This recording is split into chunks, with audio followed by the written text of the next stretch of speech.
I think we're going to call this meeting to order. If you'll all stand for the Pledge of Allegiance. Pledge allegiance to the flag of the United States of America and to the republic for which it stands, one nation, under God, indivisible, with liberty and justice for all. We'll go ahead and take the roll call. Commissioner Greenwell. Here. Commissioner Hammond.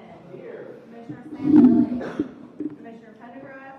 Commissioner Ruane. Here. Councilmember Streets Sr. Here. Councilmember Burson. Councilmember Watkins Brown. Councilmember Vaughn. Mayor Gunter. Councilmember Shepherd. Here. Councilmember Vaughn. Councilmember Hayden. Here. Councilmember Richard Carr. Here. Councilmember Cosden. Here. Councilmember King. Here. Vice Mayor Miller. Here. Deputy Mayor Forbes. Here. Councilmember Laura Carr. Here. And Vice Mayor Ribble. Here. We have a quorum. Thank you. We'll go on to take public comments on the consent agenda items. Seeing none, we'll move on to the consent agenda. You have a motion to approve? Thank you. Motion and a second. All those in favor signify by saying aye. Aye. Opposed? Thank you. We'll take public comments on the public hearing and new business items. We have the adoption of the fiscal year 2024, 2025 to fiscal year 2028, 2029 Transportation Improvement Program. Don? Okay, let me do a little presentation and then we'll take public comments.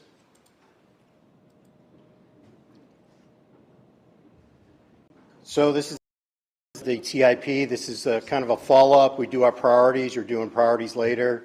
They turn into whatever gets funded, gets into the TIP for the next year. So now we're in the round for next year's. So these are priorities from last year.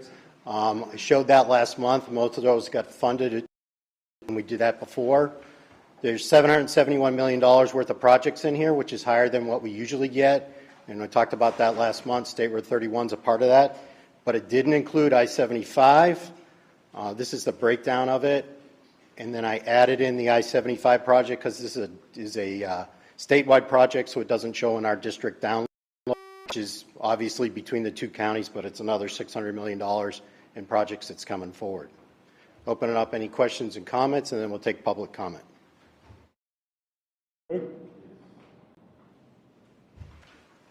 Seeing none, we'll take public comments. Yes. Good morning, Board. John Micah.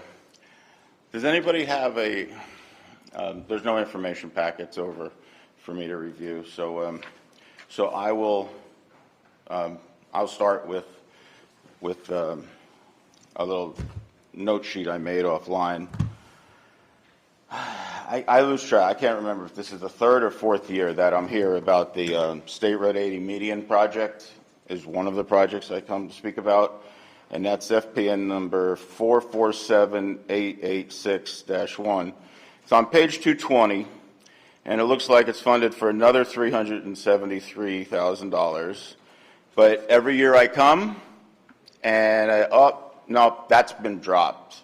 Don has told me that in the past about certain projects that it's on the tip and he doesn't know how to delete it, so that's why it's online. And then, even last year, LK told me that it's been dropped, and then bam.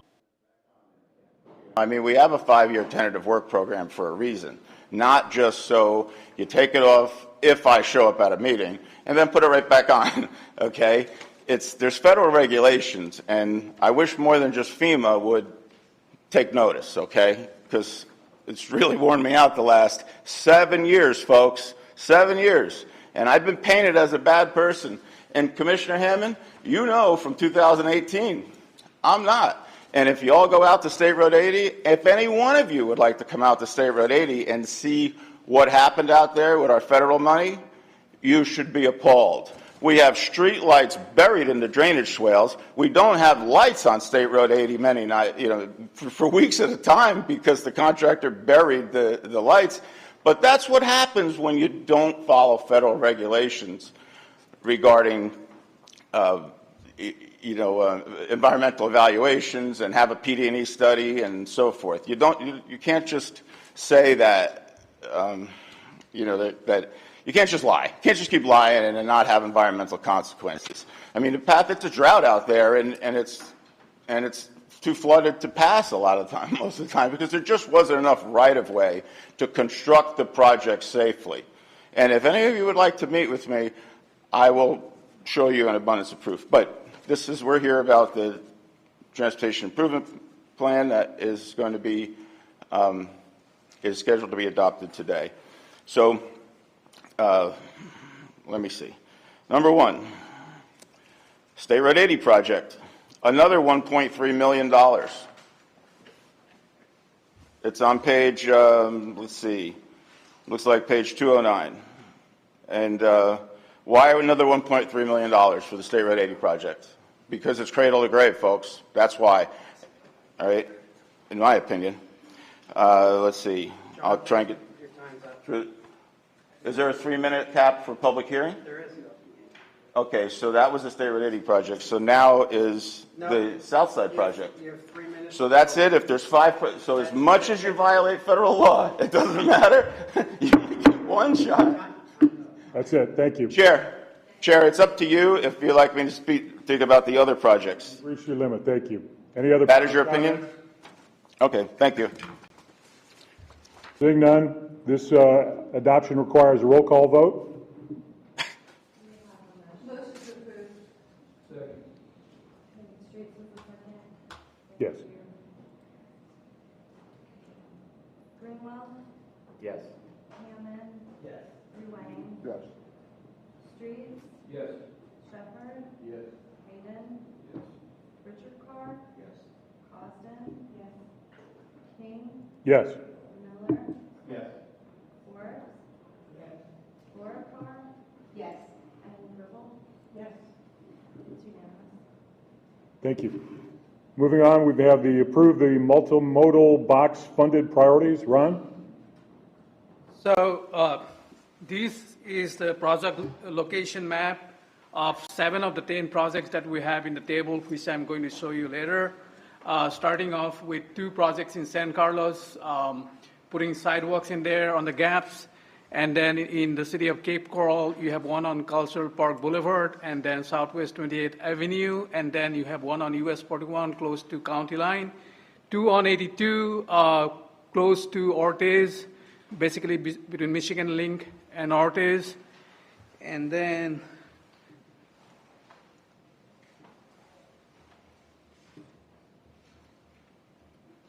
I'll go straight to the table itself. So we have a total of 10 projects. It started with 5 projects which were unfunded, either unfunded projects or project phases from last year. And this year we added 4 more projects, including the City of Cape Coral signal retiming. That's an ITS-related project. Then you have the county-wide signal preemption system where the MPO has offered to, at least we are thinking about providing some money in the outer years to pay for the signal preemption deployment and transit priority signal. And then that's the project from last year that's actually got the design funded, and that's from Michigan Link to Ortiz. That's installing a sidewalk in there. And then there's a roundabout study for the city of Cape Coral. And then, again, the project that I already called out. So unless you have any specific questions regarding any of these projects, I do have the slides, but I won't, because of the lack of the time, I think, we do not have enough time. So I'll just stop here and ask for your approval of the MPO priorities. Any questions for Ron? Laura? When they do the study for the roundabout, do they do pros and cons for putting in a light signal instead? Well, that's actually part of the IC evaluation. That's another process. But for this one, this is just going to be a feasibility study at this particular point of time. It's like 150,000. So let me go and show you the locations. So you have this bunch of locations out here, and the city of Cape Coral the staff has said, these are their 10 priorities, top intersections where they would like to see if it is possible to change whatever is there right now and convert that into a roundabout. So the pros and cons are going to be discussed during the time of, like the feasibility study. Thank you. Motion to approve? Public comment, do we have any public comments on the agenda item? Seeing none, we'll entertain your motion, Laura. I'll second her. Thank you. Roll call vote, please. Prima, Yes. Hammond, Yes. Ruane, Yes. Junior, Yes. Shepherd, Yes. Hayden, Yes. Richard Carr, Yes. Austin, yes, King, Yes. Miller, Yes. Forbes, yes, Laura Carr, yes, and Ripple, yes. It's unanimous. Thank you. Moving on to new business. Approve the updated freight priorities. Ron? So the last time we actually adopted our freight priorities was back in 2021. So that was the list from 2021. And since then, State Road 31 widening has been fully funded now. We're left with three projects out here. The reason we have the freight priorities is the fact that, like if we are trying to tap into some discretionary dollars that is available through the state or from the feds, and not our own MPO federal dollars. And then this is a justification that we have. If we adopt the priorities, the freight priorities, then we can always include these projects and ask for funding. So this is the updated project list. I added two more projects in here, one being the Old 41 widening and then the Central Fort Myers Freight Mobility Study. And the reason we did that was because the central office, FDOT, called for applications for freight funds, and we actually submitted both these projects. This was done in coordination with Collier County, the Old 41 widening, involving both Lee and Collier from US 41 to Bonita Beach Road, and then the Central Fort Myers Freight Mobility Study, and that's actually the study area as far as the freight mobility study area is concerned. So again, unless you have any questions, we would like approval to update the freight priorities.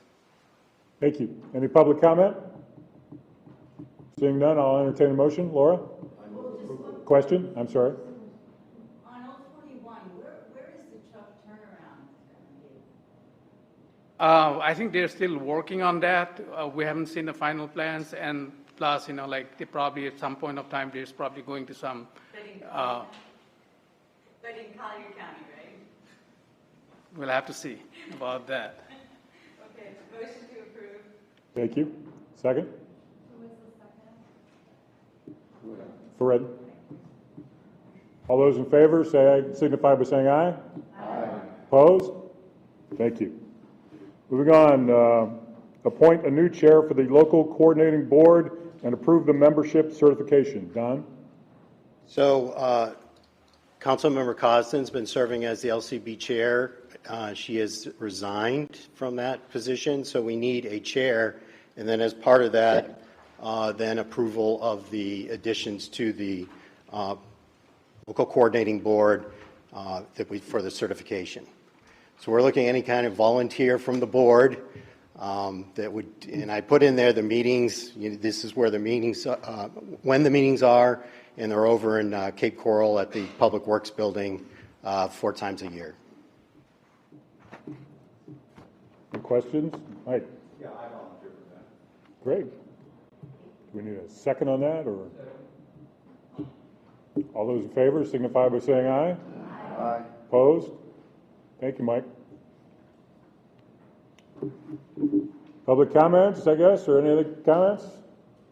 None? Moving on. Presentation on the I-75 and Daniels Parkway DDI design project. Okay. They have a little change.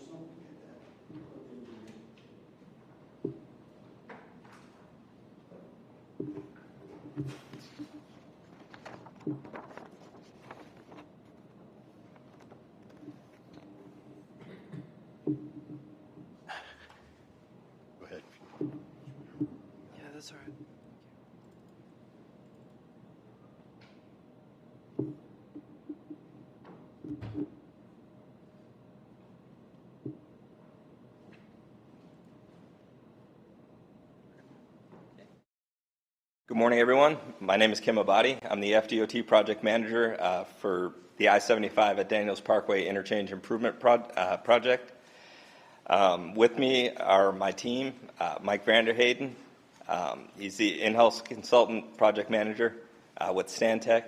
Arnem Chernikov, he is the consultant project manager for this project with Kimley Horn. Also, Bert Baldo, who is the EOR for this project, also with Kimley Horn. So we'll be giving that presentation. Artem will be going through it right now. Thank you. Thank you, Kim. Good morning, everyone.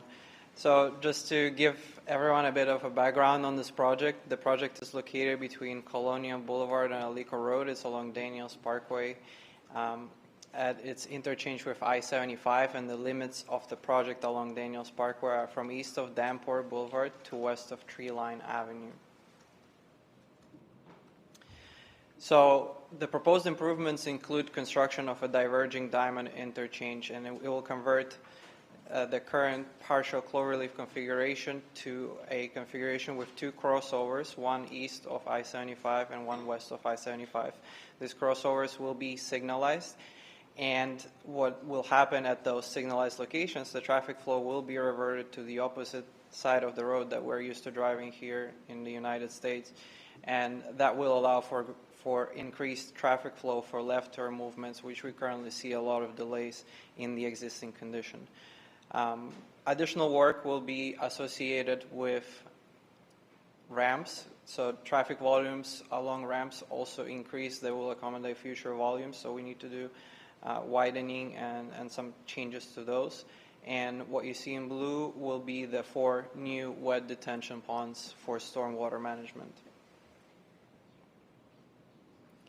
So one thing that's unusual about this project, it's what we call the splintered design concept, meaning what we're going to do here is you see a typical section of Daniels Parkway right under I-75 bridges looking east, and what we will do there to increase traffic flow towards I-75 northbound, we will be cutting a separate lane by removing the existing embankment and installing a retaining wall to allow for the free flow movement and increasing the capacity in the area.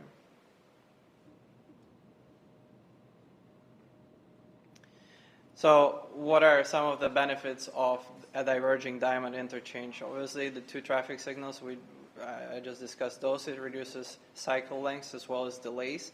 A diverging diamond interchange is normally designed to accommodate all kinds of vehicles. We are designing this to accommodate an 18-wheel truck, WB62FL, which is the largest design vehicle. It produces cost benefits by removing the need for a much larger footprint for the interchange. It can handle significantly more traffic volume than what's there today, and it greatly reduces conflict points. So the next slide. So this is a schematic diagram of the conflict points that would happen in a conventional diamond interchange, which is currently out there today, and the number of those conflict points is 26. When a diverging diamond interchange is constructed, that number gets reduced to 14. Specifically, we want to emphasize that the crossing conflicts, which are the ones in green, there is 10 of those in the situation where conventional diamond interchange and only 2 with a diverging diamond interchange. So this slide shows the movements that will be accommodated with the new configuration and how the traffic is going to flow.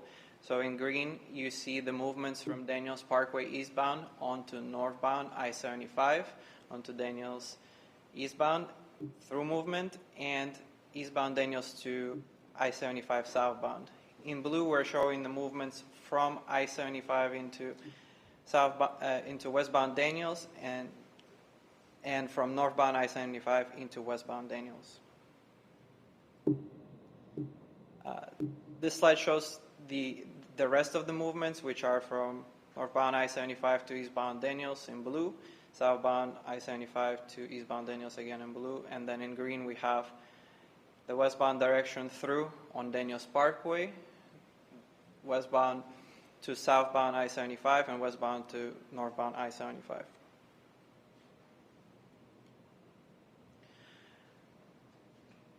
This is the project schedule. We're currently in the process of designing the project and having public information meetings.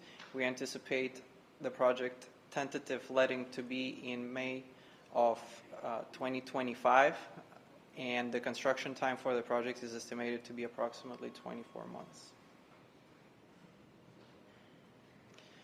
We have a couple of upcoming public information meetings. There is two options. One is a go-to meeting. This will be on June 25th between 6 and 7 p.m. You can register for that meeting following the link below. And we have an in-person meeting on June 27th at Church of the Cross Gym in Fort Myers from 5 to 7 p.m. Okay. The slide right here is our contact information. We have the www.swflroads.com, which is where you can find the project information. My contact information is also on there, my email. My name, again, is Kimberly Abadi. It also has Melody Joyner. She is the Corridors Program Office Development Manager. Her information is there as well, and she's also someone you can contact if you need to get a hold of either of us. Thank you. Any questions? Mike? Has the diverging diamond approach been used in any other interchanges in our general area? Yes, sir. Probably the closest thing to it would be the one at University Parkway. That one is a good deal larger. It has a good throughput of vehicles every day. It's become much safer according to our the information that we have on it. But yes, I would encourage anybody, if they're very curious about the diverging diamond, to take a trip to Sarasota County. Go ahead and drive it. It kind of, when you're thinking about a diverging diamond, it can seem kind of weird the way that it takes you over to the left side of the road. But it's very intuitive with the way the signage is, the pavement markings. You almost don't know that you've been on the other side of the road until you're already through it. It's kind of it's very, very interesting. It's a great design. Thanks. Thank you. Sorry, just to add to that. Hi, my name is Bert Baldo with Kimley Horn. There's a video on YouTube also that shows how the divergent diamond works, and on one that is already built and has been there for a while on I-95 in Melbourne. We could share that with you, or you can search for it in YouTube. Absolutely. And that's actually on the SWFL website as well. Correct. Thanks. Mr. Chair, Yes. so in Fort Myers, we are rebuilding the colonial interchange to include a diverging diamond. It's under construction now, and we got one pretty much completed at Clark Road, which is the second one in Sarasota County, and then we're going to be constructing another one at Fruitville Road interchange, which is currently in procurement process. So this particular treatment is pretty common nowadays, throughout the state. Fred?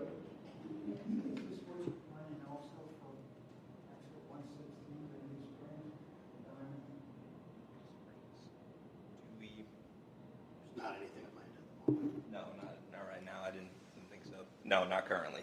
Sorry. There's, I think, Elke, you mentioned some of those, but others are I-75 and Immokalee, Bayshore Road, Pine Ridge Road, and Luckett Road. Any other questions? Comments? Commissioner? Thank you, Mr. Chairman. Talk about this specific project. Have you reached the point where you're willing to discuss the maintenance of traffic and what the construction might actually look like? And what have you learned from the Colonial project that you'll be applying to this project? Well, let me start off with saying no two projects are the same, right? So yes, it sounds similar to diverging diamond interchanges, but different items involved in both projects. So for us to generally explain the maintenance of traffic. We're building the north side first, and then we're building the south side, and then we're completing the work in the median. That's a very simplistic way of explaining, what 200 sheets of plan sheets will tell you. We plan to maintain the same number of lanes in both directions, and we will have some detours overnight, as well as lane closures for overnight construction. Okay, that sounds good. Any other questions from the group? Seeing none, we'll open up to public comments on the presentation. Any? Seeing none, we'll close that and move on to other business. We have public comments on items not on the agenda. Thank you, gentlemen.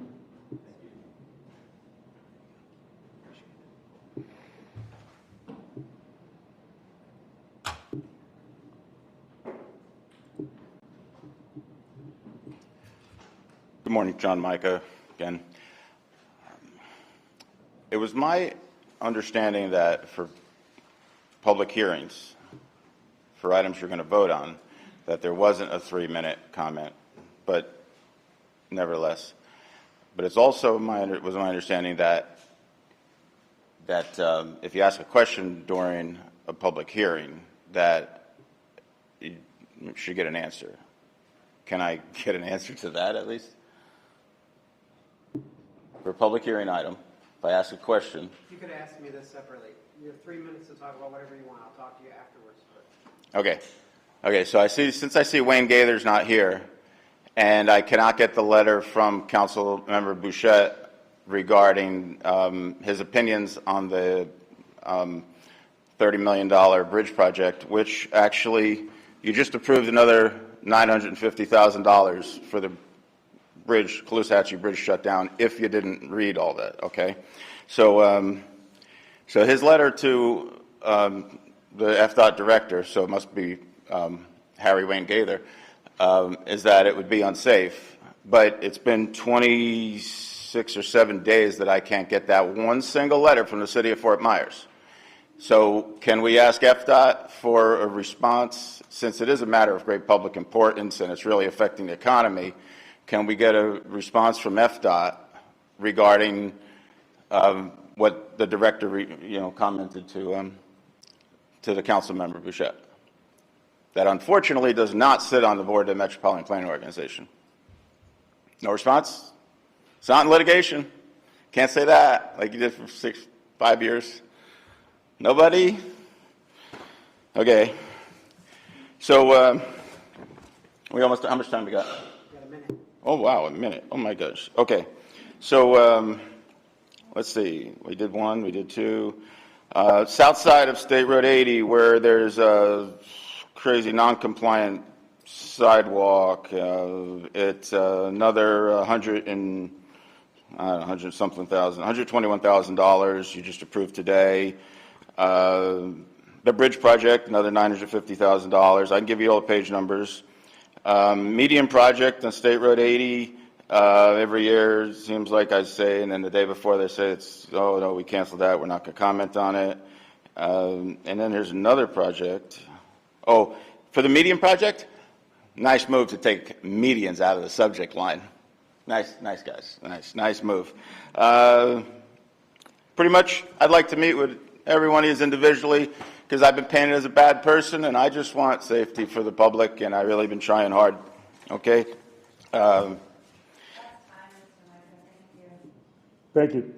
Is she aboard? Is she a member? Who said that? Okay. Thank you. Thank you. Just for my information, I guess I'll share that for me, public comment is public comment. It's not a dialogue back and forth. Any other public comments on items not on the agenda? Seeing none, we'll move on to the Lee-Tran/TD report.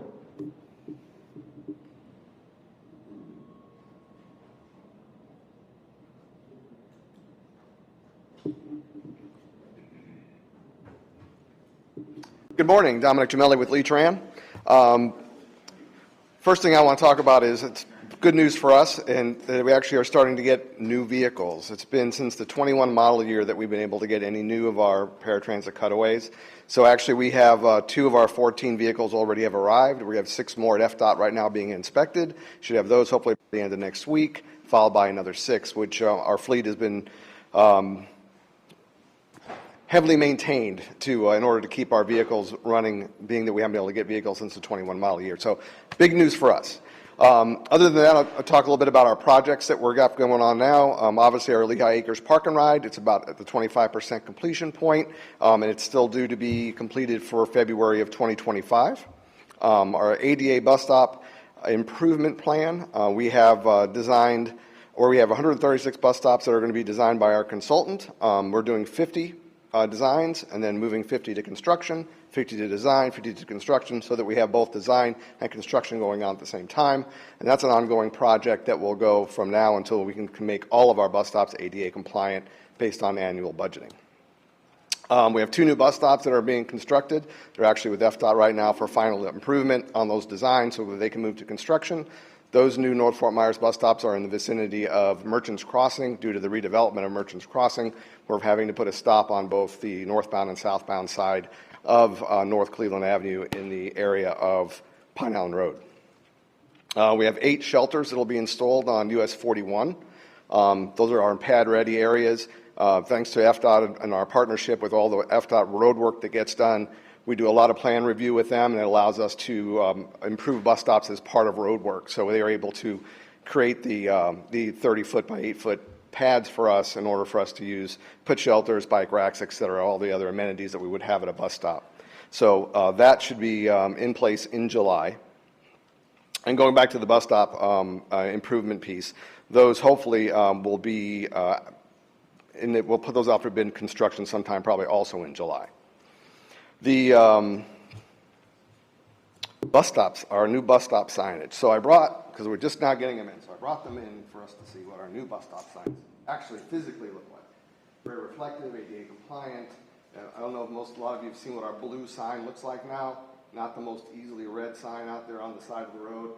So what they will do is, this is a particular bus stop, services 3 different routes. And it talks about the end of the line of each of these routes if you were to get on that route. So if you get on the 140 at this stop, it's northbound, and Merchants Crossing would be its end of the line. The 10 would be Michigan Marsh, and then the Route 5 here would be eastbound Edison Mall, westbound to the Forum. So these are what's going to be put up here. We should have these are starting to arrive in the next week, and our plan is to get them. We're doing the installation ourselves, so we're planning on getting them up here before the end of the year. And one thing that's nice is they all have a bus stop number on them, which is something that we didn't have, so it really helps if there's ever an emergency, someone can use this as a reference of where they are on the side of the road. And on the back, of course, will be our contact information and website on the back of each of these. And also then, at the same time, we did them for Fort Myers Beach. So Fort Myers Beach will get a new sign that looks just like this. We've already been proactive and put the poles out, because we know most of those poles were taken out after Ian. So the poles are out and ready to go, so we're just waiting for the signage to arrive. So that's what the new signage will look like on Fort Myers Beach. So we're really happy to finally get these starting to come in and be able to start installing those. Another project, our transit development plan, which is our 5-year, our major update. The board approved those in May, so we'll probably be under contract on July 1 for that, and that will help for us to look at the next 5 to 10 years for transit needs and improvements moving forward that align also with the long-range plan with the MPO. I think it was last month I mentioned we had just switched over to a new app for our mobility on demand. It's like night and day experience for both the riders and for the agency for the type of capabilities that it has, not just for the rider, but also for the information and the KPI type reports that we're getting now that we weren't getting from our prior provider, Uber. Uber was very restrictive, gave very raw data. Now we're able to get very good data. And my plan for next month is to bring you some of the KPI information on the first month of the use of the new app. And talk a little bit about ridership. Here's my next page. So the MOD in Bonita Springs. So year to date from October, this fiscal year, October last year through May, we're up 21% in ridership in the Bonita area. The Lehigh Acres area, the first 3 full months were last year, March, April, and May. So compared to March, April, and May of this year, up 50%. So the ridership has definitely gone up a lot in Lehigh Acres also. Let's see. And then on fixed route, we right now year to date from October obviously through now fiscal year, we're up 29% in our fixed route ridership. And one of the key points of that is the month of May actually was a better fixed route ridership than not only last year, 23 post-Ian, but also better than 22 pre-Ian. So it's the first month that we've actually surpassed a 2022 month in fixed route ridership, and it exceeded it by 14%. So that's a good sign for us. We're very much going to be close to fully recovering what we lost in FY23 and what we had in FY22 for FY24. A couple of numbers there. And that's what I have for today. Anybody have any questions? Any questions? I just have one. Could I get a copy of that, what that sign looks like, or is there a place I can download it so I can share that information? The bus stop signage? Beach trolley sign. Beach trolley sign? Yeah, I can get it over to you. Thank you. Any other questions? Thank you. Moving on to the FDOT report. Mr. Chair, so I got a couple of things that I wanted to update you all on.